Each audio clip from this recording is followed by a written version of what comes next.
s'éveille, ô roi et Dieu d'amour, tu es le bienvenu. Seigneur, nous t'accueillons, Seigneur, nous t'accueillons, ô roi et Dieu d'amour, tu es le bienvenu.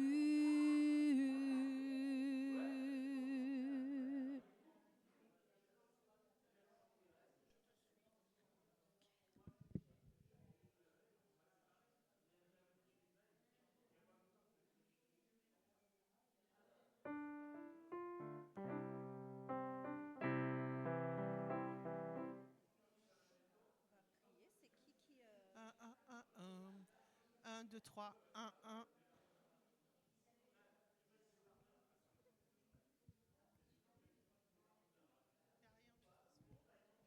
Tu es, alléluia. Oui, je m'entends là. Tu es le bienvenu, Seigneur, tu...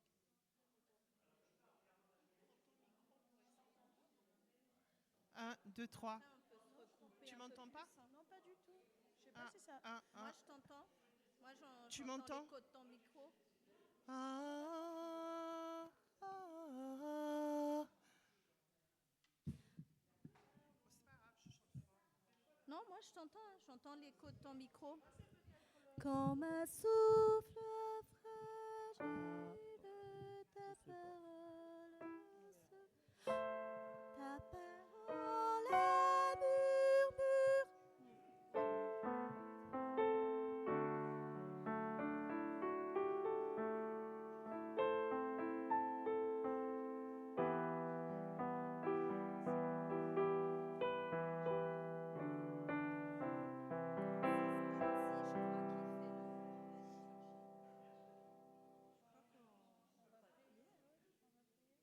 Stanzi. Ah, c'est toi qui fais la lutte. On va prier. Qui officie?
nos chants.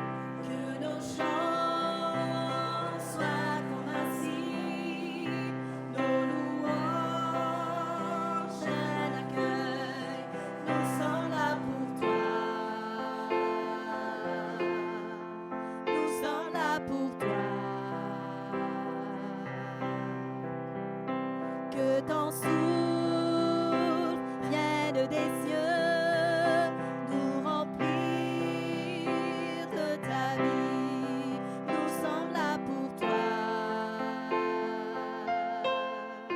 Nous sommes là pour toi. Nos cœurs sont ouverts au tien, nous ne te cachons rien. Nous avons soif de toi, car tu es le Dieu saint, tout autre Dieu est vain. Oh, que ton feu descend. Bonjour à tous.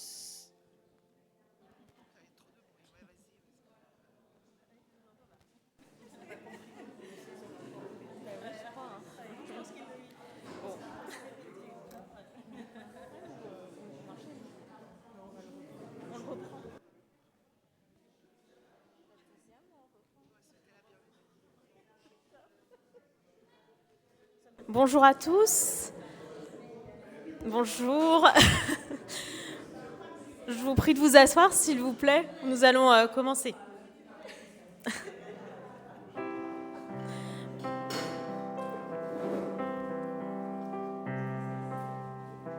Que nos chants soient comme un signe, nos louanges un accueil. Nous sommes là pour toi. Nous sommes là pour toi. Que ton souffle vienne des cieux, nous remplir de ta vie. Nous sommes là pour toi. Nous sommes là pour toi.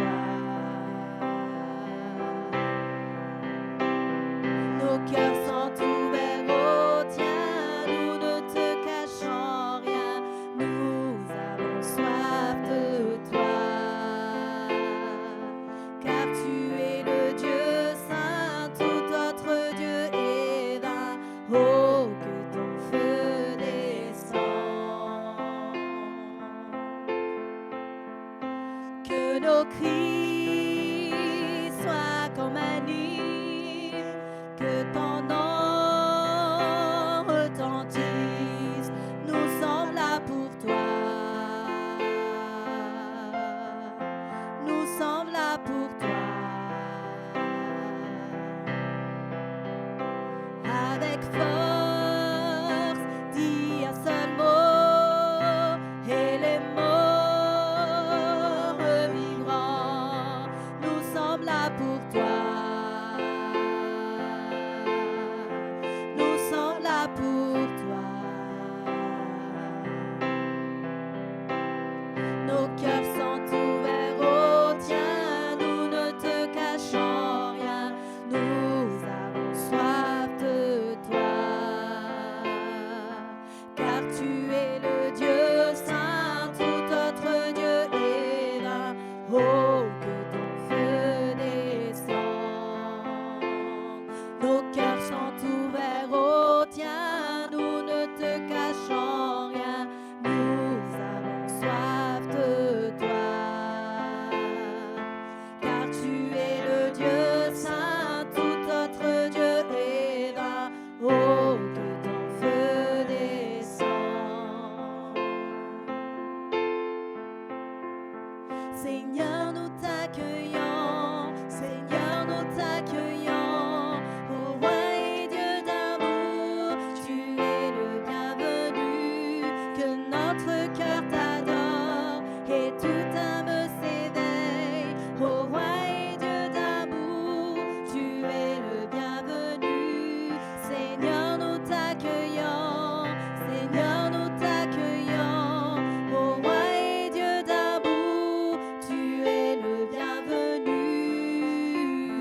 La grâce et la paix vous sont données de la part de Dieu notre Père et de Jésus-Christ notre Sauveur.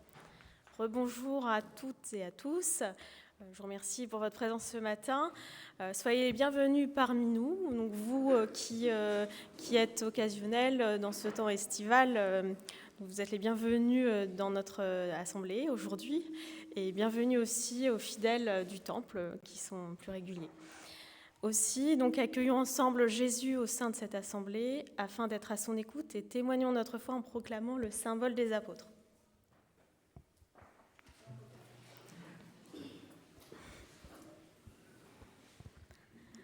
Je crois en Dieu, le Père Tout-Puissant, Créateur du ciel et de la terre. Je crois en Jésus-Christ, son Fils unique, notre Seigneur, qui a été conçu du Saint-Esprit et qui est né de la Vierge Marie. Il a souffert sous Ponce Pilate, il a été crucifié, il est mort, il a été enseveli, il est devenu aux enfers le troisième jour, il est ressuscité des morts, il est monté au ciel, il siège à la droite de Dieu, le Père Tout-Puissant, il viendra juger les vivants et les morts. Je crois en l'Esprit, la Sainte Église universelle, la communion des saints, la rémission des péchés, la résurrection de la chair et la vie éternelle. Amen. Je vais laisser place aux annonces.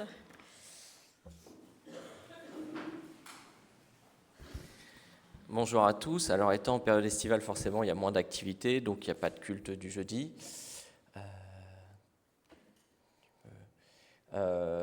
Il y a quand même, à la rentrée, c'est le premier week-end de septembre, un camp pour, en gros, les CM1, CM2, 6e, 5e. C'est à peu près ça. Ça sera à la communauté du Chemin Neuf, dans l'Essonne. Mais simplement, donc, Arnaud donnera rendez-vous ici. Ils partiront le vendredi soir et ils reviendront le dimanche après-midi.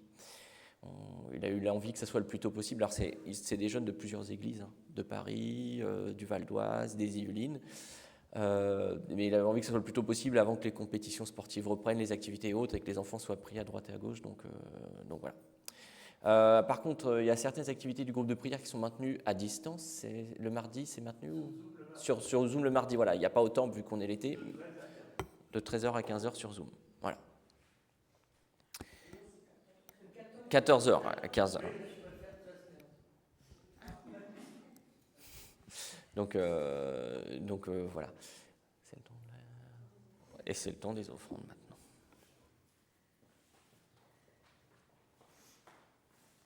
Nous savons que Dieu nous donne tout gratuitement, donc que l'offrande que vous allez donner soit l'expression de notre reconnaissance envers lui. Est-ce qu'il y a un enfant, Gabriel? Je crois que tu es tout seul. Est-ce que tu veux, s'il te plaît, faire passer la...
Seigneur, nous te remercions pour tout ce que tu nous donnes chaque jour. Seigneur, merci parce que tu pourvois à nos besoins. Et Seigneur, même dans la difficulté, nous croyons que tu vas le faire.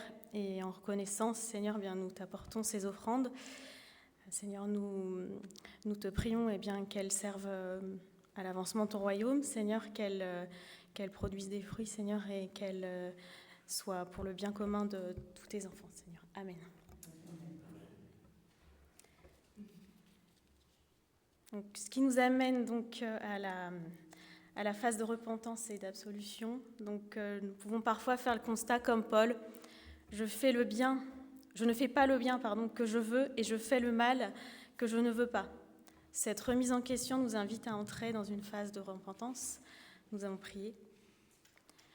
Père, nous te rendons grâce pour ta parole et ton Saint-Esprit qui nous ouvre les yeux et qui produisent en nous de la foi. Nous avons conscience que le mal et le bien cohabitent sur la terre depuis le Jardin d'Éden et que la nature humaine est ambivalente.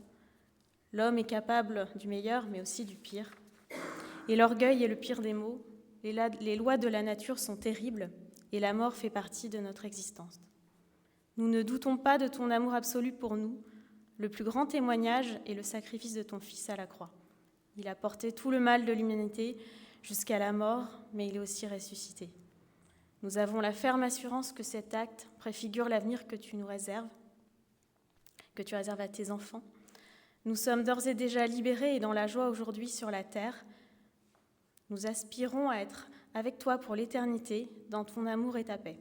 Nous te prions de venir au secours de nos doutes qui surgissent parfois et de renouveler continuellement notre intelligence par ta parole et ton Saint-Esprit. Nous nous écartons parfois du chemin et nos actes ne sont pas en phase avec notre idéal. Nous avons conscience de nos faiblesses et nous te demandons pardon pour la vie que nous menons parfois. Nous te remercions parce que tu opères par cette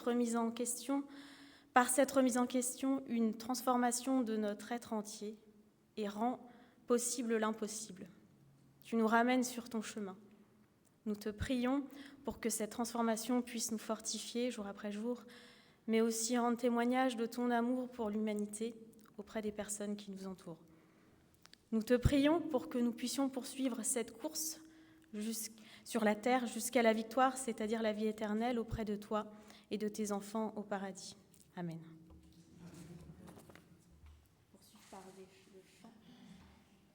Je chanterai gloire.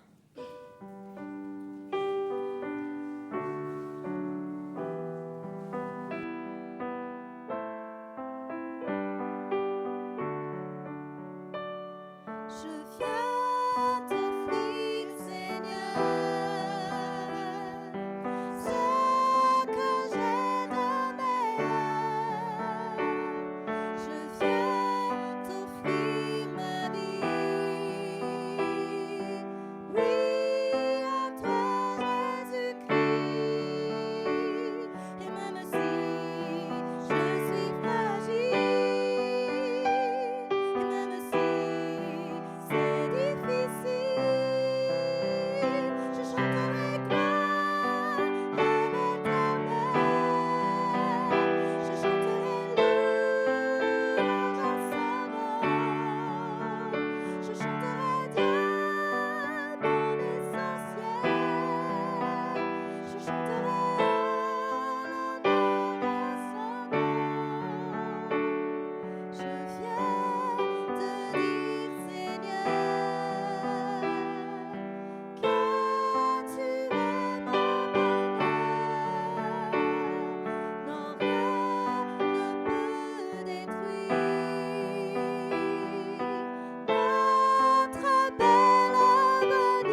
que tu es là et que m'importe si les portes se ferment sur mes pas. Je suis en marche sous l'arche de ton amour pour moi. Jésus, tu es roi et j'avance à ta suite.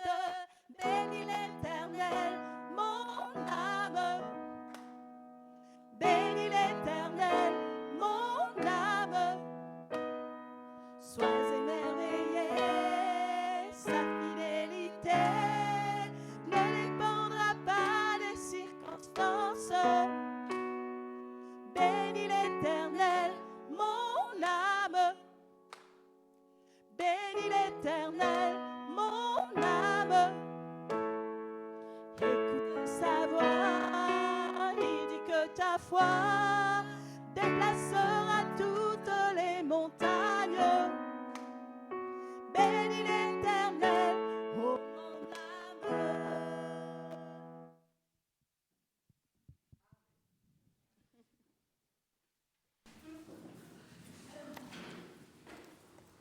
Nous allons passer aux actions de grâce. Est-ce que vous avez des actions de grâce à nous faire partager ce matin? Je propose Gabriel. Oui. Gabriel. Bon. Le micro arrive. Alors, beaucoup d'actions de grâce. Déjà, j'ai eu une semaine de vacances et ça fait vraiment du bien. Mon père est parti chez ma sœur pendant 10 jours et je me suis vraiment reposée, vraiment bien reposée. Et puis ensuite, je suis venue à Montgardé aussi parce que c'est quand même un des endroits que je préfère au monde et ça m'a fait du bien aussi de passer 3 jours là-bas, enfin 2 jours et demi. On est parti ce matin. Et j'ai eu la visite, enfin nous avons eu la visite de Margrethe, qui était jeune fille au père chez mes parents en 64, et dont je me souvenais très bien, même si j'avais que... elle était là de 64-65, donc... Et elle m'a permis de retrouver des tas de souvenirs, parce que quand je l'ai vue, j'aurais pu... Bon, elle a quand même beaucoup changé. Moi, je me souvenais d'elle avec un immense chignon blond. Bon, maintenant, elle a 80 ans, donc c'est... Mais j'aurais pu la reconnaître. Il y avait vraiment... j'aurais mis du temps. Je ne l'aurais pas reconnue comme ça au vol, mais si j'avais fait un voyage en train devant elle, je pense que je l'aurais reconnue parce qu'elle se ressemble. Et elle m'a rappelé des tas de souvenirs de l'époque où mes parents étaient encore avec plein d'espoir par rapport à l'handicap de mon frère et qu'il y avait une légèreté qu'ils n'ont pas eue ensuite. Voilà, donc ça m'a fait vraiment du bien et je remercie le Seigneur. Merci, Alléluia. Seigneur.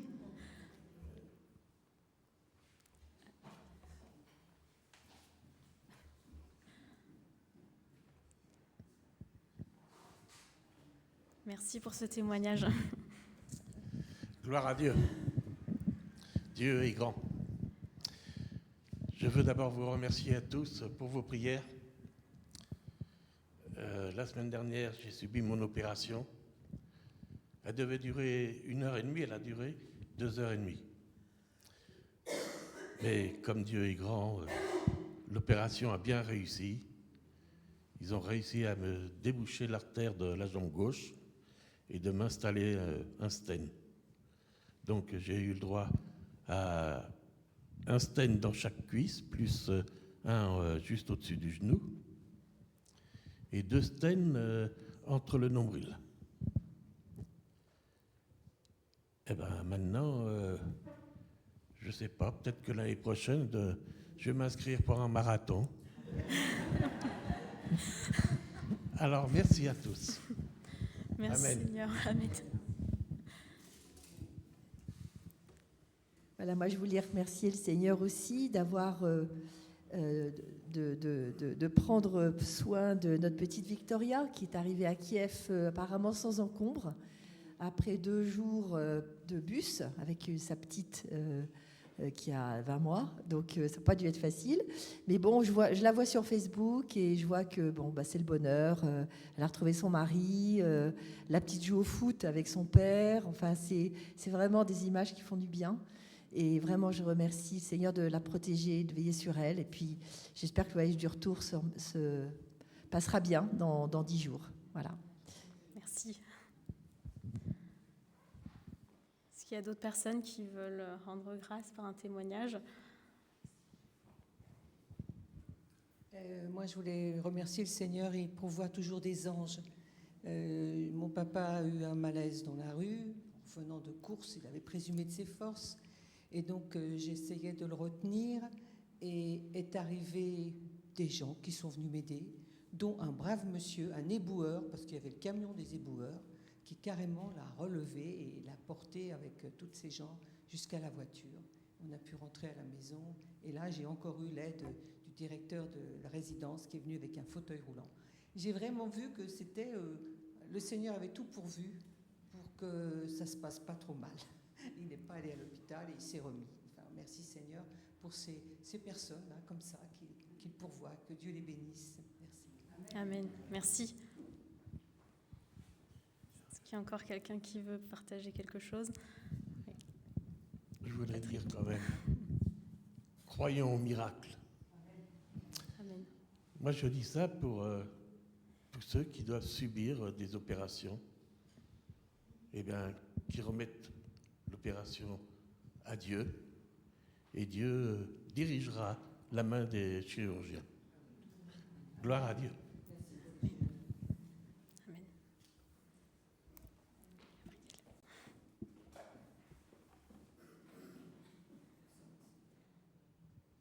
Merci Seigneur qui dirige toutes choses. Justement, je remercie pour tous ceux qui ont prié pour mon frère Daniel. Donc, il est dans la paix. Mardi, il va subir un triple pontage, mais il est dans la paix. Merci pour les prières. Et j'ai eu des nouvelles de ma sœur Priscille, pour lesquelles on a prié aussi. Et elle a passé un IRM et elle me dit qu'il n'y a plus de métastase. Donc, elle doit voir encore un autre docteur, mais bon, elle est toute contente. Elle me dit ils n'ont pas vu de métastase. Merci Seigneur. Amen. Amen.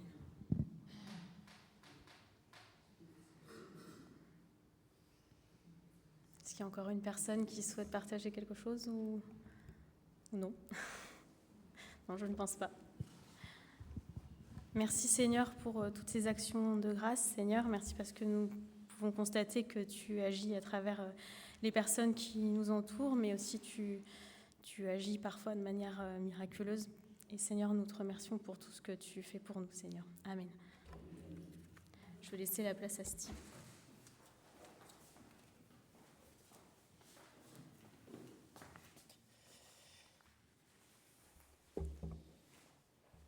Alors, bonjour, et je vais vous souhaiter aussi le bonjour d'une autre personne que beaucoup ne doivent pas connaître. On profite des vacances parfois pour aller au culte ailleurs. Et puisqu'on a vu on a fait un peu le tour de France et on a vu de la famille, eh bien vous avez le bonjour du pasteur Roberto Beltrami, qui est pasteur à Aubagne et à La Ciotat, et qui m'avait dit à la fin du culte, quand on a discuté, souhaiter le bonjour de la part de notre communauté à votre église. Donc voilà. Avant la prédication, je vous propose de prier. Seigneur Jésus, merci parce que, eh bien, certes, tu es remonté au ciel, mais tu ne nous as pas laissés orphelins. Tu nous as laissé la Bible, ce témoignage qui traverse toutes les époques, mais aussi tu nous as envoyé ton Esprit Saint pour nous aider à la comprendre. Merci parce que, eh bien, Père, ta parole est la vérité. Sanctifie-nous par ta vérité. Amen. Alors ce matin, je vous propose de lire dans 1 Corinthiens 9, les versets 23 à 27. Est-ce que quelqu'un souhaiterait lire le passage ? Je fais tout à cause de l'Évangile, afin d'y avoir part. Ne savez-vous pas que ceux qui courent dans le stade courent tous, mais qu'un seul remporte le prix ? Courez de manière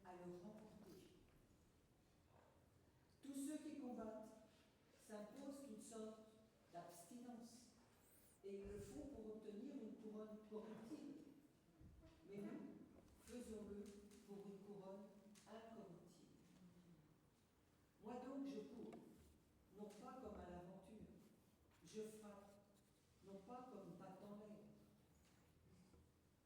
mais je traite durement mon corps et je le tiens assujetti, de peur d'être moi-même rejeté après avoir prêché aux autres. Alors, vous voulez venir avec mes gros sabots. Aujourd'hui, c'est le jour de la cérémonie de clôture des Jeux Olympiques. Bon, après, on aura aussi les Jeux Paralympiques.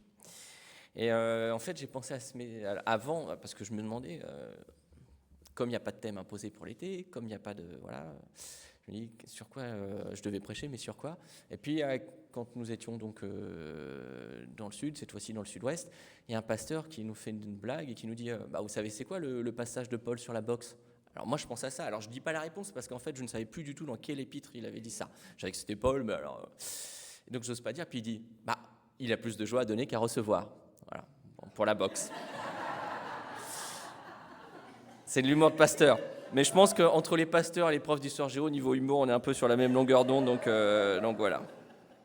Et donc, quand je cherchais, je me dis, tiens, cérémonie de clôture des Jeux Olympiques, ce passage. Tombe à pic. Alors, il s'insère dans un long développement de Paul dans sa lettre aux chrétiens de l'église de Corinthe, sa première lettre. Les chapitres 8 à 10 traitent de la question des viandes sacrifiées aux idoles. Alors, vous pouvez me dire, quel est le rapport avec ça ?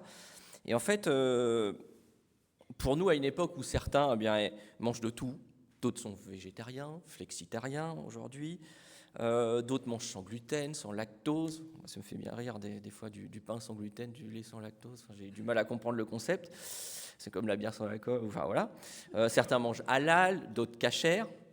Nous, on ne se préoccupe pas trop. Chacun mange ce qu'il veut et voilà. Ou alors des sodas allégés, sans sucre. Bon.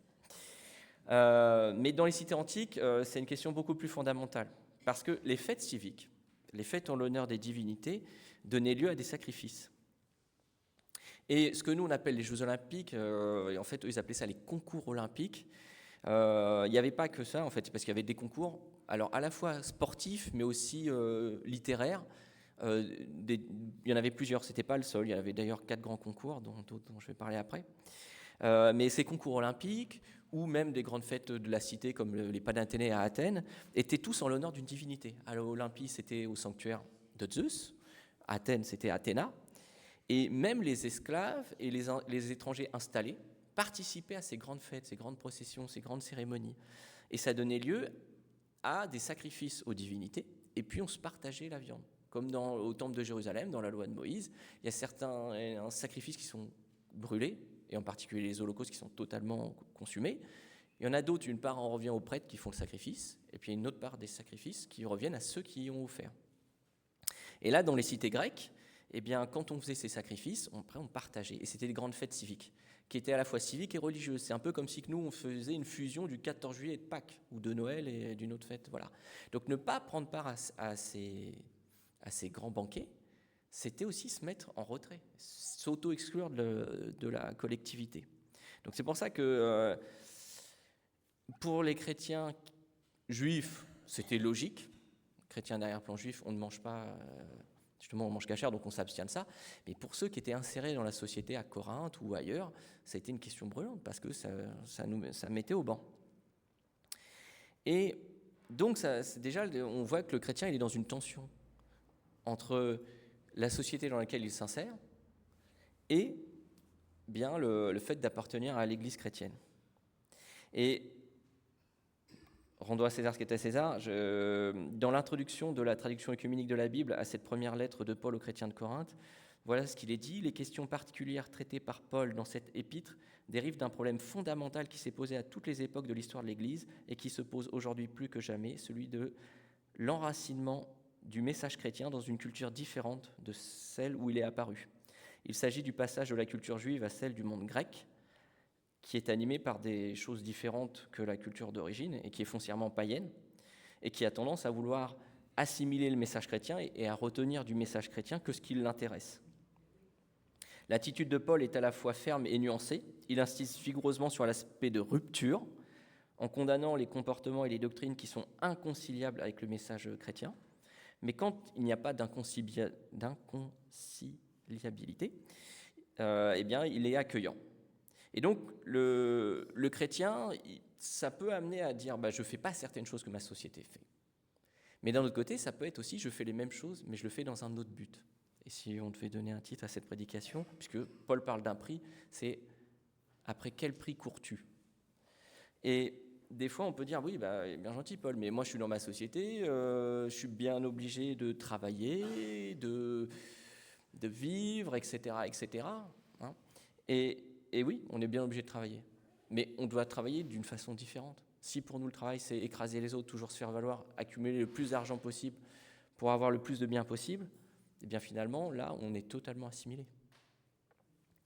Et donc, on est amené aussi à faire les mêmes choses que les autres, mais parfois avec un autre but, de façon différente. Alors, Paul est amateur de la métaphore sportive, parce que plusieurs fois, il parle de la lutte, du combat, de la course dans ses lettres. Il dit par exemple aux chrétiens de Galatie, aux Galates, « Vous courriez bien, qui vous arrêtez pour vous empêcher d'obéir à la vérité ?» Et aux Philippiens, aux chrétiens de l'église de Philippe, il leur dit « Faites tout sans murmure ni contestation, afin d'être irréprochables et purs, des enfants de Dieu sans défaut, au milieu d'une génération perverse et corrompue. C'est comme des flambeaux dans le monde que vous brillez parmi eux, en portant la parole de vie. Je pourrai alors être fier, le jour de Christ, de ne pas avoir couru ni travaillé pour rien. » Et au chapitre suivant, il leur dit aussi « Ce n'est pas que j'ai déjà remporté le prix ou que j'ai déjà atteint la perfection, mais je cours pour tâcher de m'en emparer, puisque de moi aussi Jésus-Christ s'est emparé.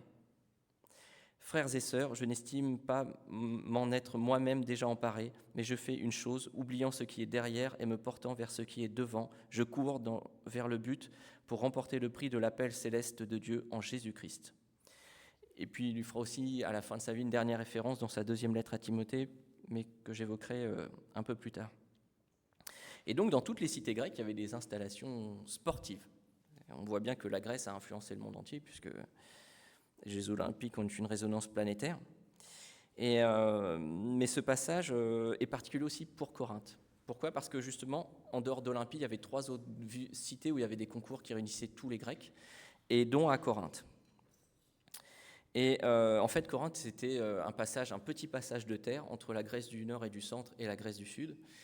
Et il y avait, donc c'était un isthme, et c'est pour ça qu'à Corinthe, on parlait de concours isthmique, parce que c'était l'isthme de Corinthe.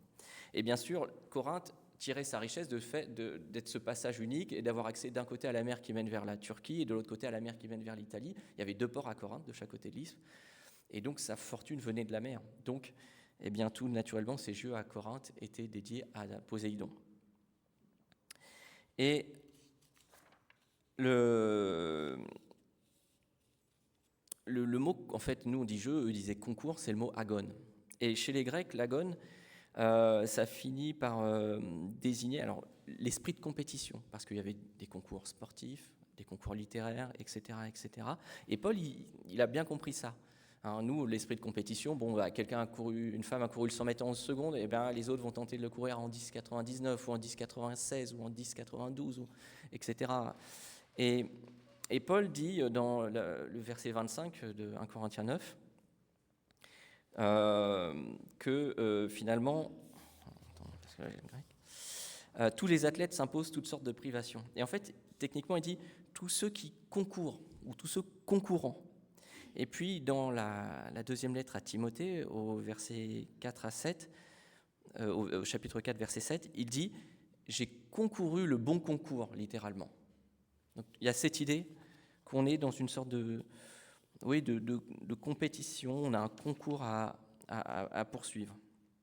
Alors, par rapport aux divinités, on pourrait se dire, les Grecs et les civilisations de l'Antiquité, avec leurs dieux, soit à corps humain, soit à corps d'animaux, comme chez les Égyptiens et autres, c'est un peu primitif, on n'est plus développé, élaboré.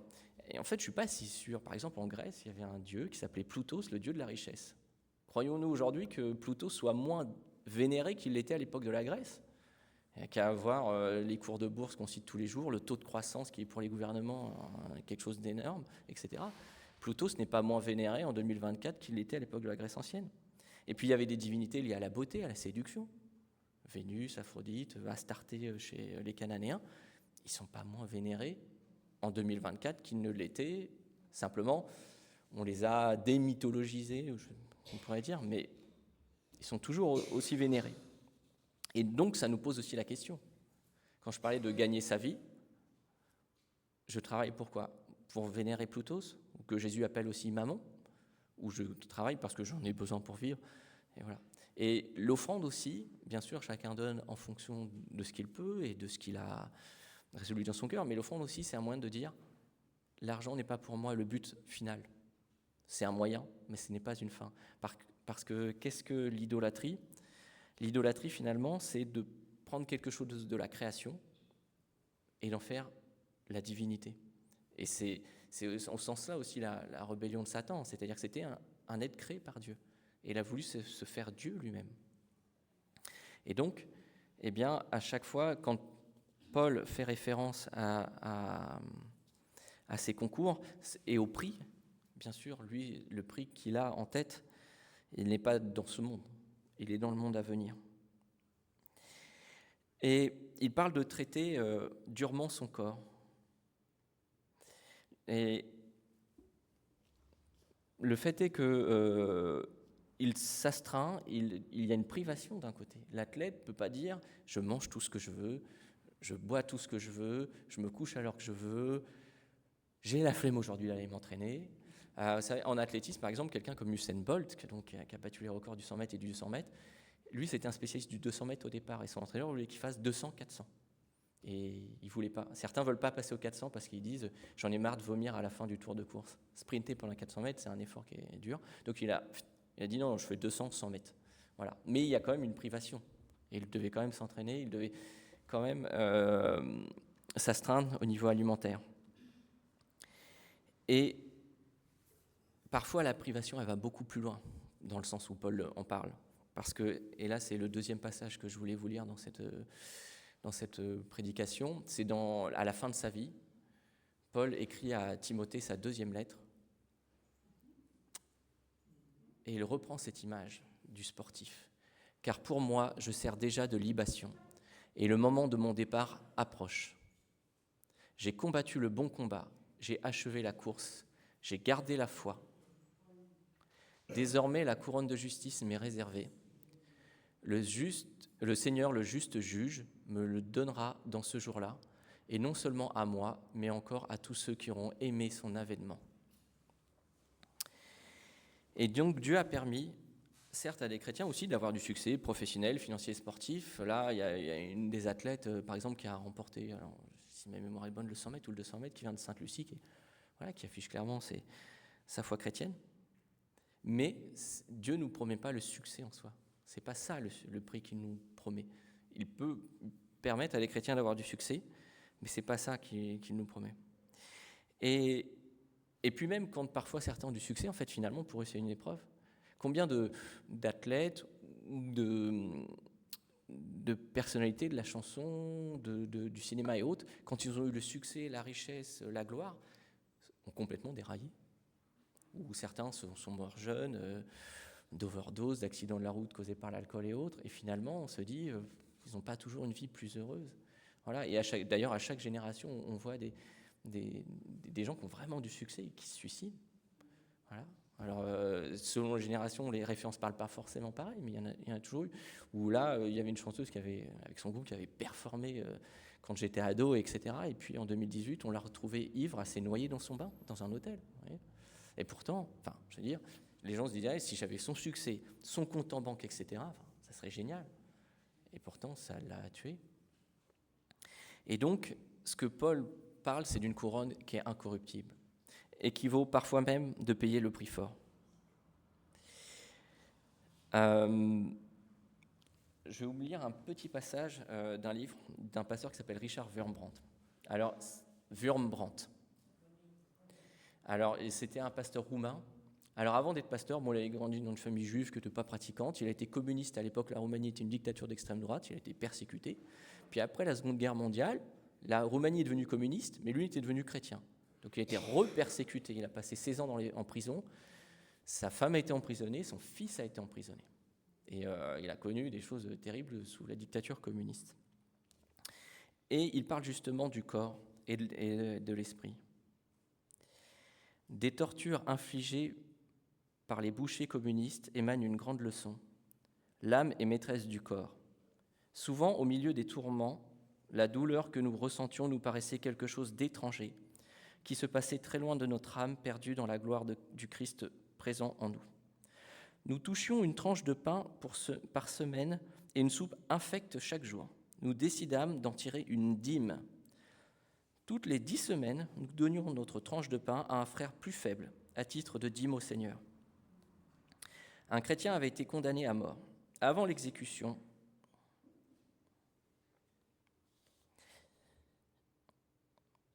il fut autorisé à voir sa femme. Ses derniers mots furent ceux-ci. « Sache que je meurs dans l'amour de ceux qui me tuent. Ils ne savent pas ce qu'ils font. Et la dernière chose que je te demande est de les aimer aussi. Qu'il ne te reste au cœur aucune amertume envers ceux qui tuent l'homme que tu aimes. » Nous nous retrouvons au ciel. Ces paroles émurent profondément l'officier de la police secrète qui assistait à l'entrevue des deux époux. Il me les rapporta plus tard dans la prison où il fut jeté lui aussi parce qu'il s'était fait chrétien. Cet homme, en acceptant de payer le prix, de traiter durement son corps jusqu'à la mort, avait non seulement gagné pour prix le salut de son âme, mais aussi celui de son geôlier. Et cela peut parfois paraître niais à certains de dire « Oh, ces chrétiens qui espèrent quelque chose dans un monde meilleur ». Une fois, Thibaut, dans une de ses prédications, disait « Il faut accepter en tant que chrétien aussi d'avoir cette image-là, peut-être de quelqu'un qu'on peut voir comme niais ou simplé parce qu'il espère quelque chose dans le monde à venir ». Mais nous savons qu'au-delà de la réalité physique, de ce que nous voyons avec nos yeux, de ce que nous entendons avec nos oreilles, de ce que nous sentons avec notre nez, il y a une réalité spirituelle qui est invisible à l'œil, au toucher, à l'odorat, mais qui est encore bien plus réelle que l'illusion d'optique que représentent quelques décennies de vie sur cette terre. Et en même temps, d'un autre côté, heureusement que le Seigneur, il n'attend pas la vie éternelle pour nous faire sentir son amour. Parce que si le prix final n'est pas de cette terre, déjà sur cette terre, nous ressentons tout ce que Dieu nous apporte. Et des fois, on peut se demander, moi je prends les coureurs cyclistes et les marathoniens pour des fous furieux, parce que je ne vois pas l'intérêt de se faire aussi mal. Mais les spécialistes du sport vous diront qu'ils ont aussi l'endorphine qui est sécrétée par le corps lorsque le sportif accomplit son effort. Et nous aussi, nous avons une sorte d'endorphine, mais encore mieux, qui s'appelle le Saint-Esprit. Et sur cette terre déjà, nous avons la chance de recevoir cette joie qui vient du ciel.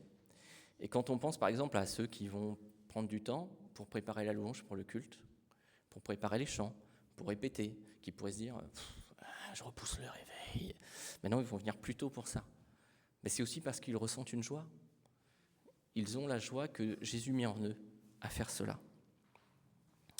Et il y a une autre joie aussi qui est grande dans l'Église, c'est le fait qu'en fait, nous pratiquons un sport collectif. Certes, le salut est individuel. On ne peut pas sauver les gens contre leur volonté. On peut prier pour qu'ils acceptent Jésus dans leur cœur, mais leur décision, elle est personnelle. Mais malgré tout, l'Église est un sport collectif. Et quand Patrick remerciait ceux qui ont prié pour lui, il ne faut pas croire que la réunion de prière, c'est juste pour de l'automotivation, pour se dire « bon, c'est bon, on a prié, Dieu va m'aider, je vais bien, tout va bien ». Non, cette prière, elle a un impact. Et il y a vraiment cette joie de savoir, mais aussi cet effet du Saint-Esprit de Dieu qui vient quand plusieurs se réunissent pour prier au nom de Jésus pour les autres. Et aussi, c'est vrai que dans ce sport, Jésus nous amène aussi à nous décentrer. Bien sûr, on prie pour soi, on prie pour ses problèmes, pour sa famille, pour ses proches, mais il nous amène aussi à nous préoccuper des autres. Et Jésus, Paul dit « un seul remporte le prix ». Et c'est vrai qu'à l'époque de Paul, il n'y a pas de médaille d'argent, il n'y a pas de médaille de bronze, il y a une couronne pour le vainqueur et c'est tout. Mais nous savons que nous pouvons tous gagner ensemble en nous entraînant. Amen. Alors oui, je voulais citer, j'ai oublié, le livre, ça s'appelle « L'Église du silence torturée pour le Christ ». Voilà. Et c'est quelqu'un qui après a vécu aux États-Unis, qui a témoigné devant le Sénat américain de ce que vivaient les chrétiens dans le bloc communiste. Voilà.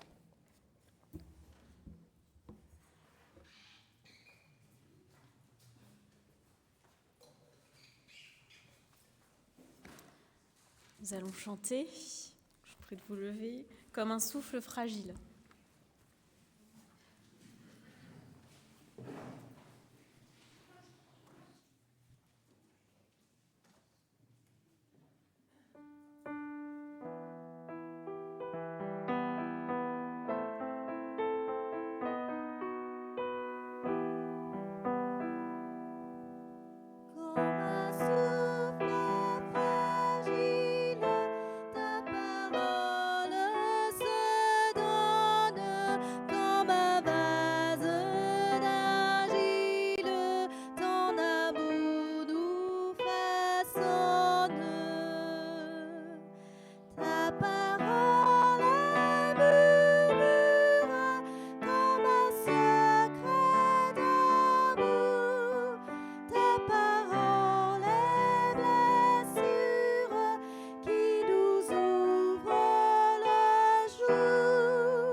De vous asseoir, nous allons prier. Merci. Père, nous avons foi en toi et savons que tu n'oublies pas les personnes qui sont dans la difficulté et dans la détresse. Tu les aimes et tu sauras prendre soin d'eux durant les moments d'épreuve. Nous t'apportons les personnes endeuillées afin que tu les consoles et leur donnes ta paix. Nous te prions pour les malades afin que tu les guérisses. Nous te remettons ceux qui sont sans ressources afin que tu changes leur situation. Nous te soumettons les populations opprimées afin que tu les libères de leurs agresseurs. Nous te remettons également ceux qui te cherchent mais qui sont aveuglés afin que ta lumière éclaire leurs pensées par ta parole et par ton esprit. Nous te prions pour ceux qui traversent des épreuves dans leur travail ou qui font face à d'autres obstacles dans leur vie afin que tu les accompagnes et les libères de cette situation. Nous te prions pour nous tous, afin que tu nous combles de ton amour et que tu nous fortifies face à nos faiblesses. Amen. Je vous invite maintenant à réciter le Notre Père comme Jésus nous l'a enseigné. Notre Père qui es aux cieux, que ton nom soit sanctifié, que ton règne vienne, que ta volonté soit faite sur la terre comme au ciel. Donne-nous aujourd'hui notre pain de ce jour. Pardonne-nous nos offenses, comme nous pardonnons aussi à ceux qui nous ont offensés. Et ne nous laisse pas entrer en tentation, mais délivre-nous du mal, car c'est à toi qu'appartiennent le règne, la puissance et la gloire, pour les siècles des siècles. Amen. Merci. Vous pouvez vous asseoir. Que l'Éternel fasse briller sa face sur vous et vous accorde sa grâce. Que l'Éternel se tourne vers vous et vous donne sa paix. Amen. Merci à tous, merci à vous tous, la louange, la prédication. Et puis je vous souhaite un joyeux dimanche.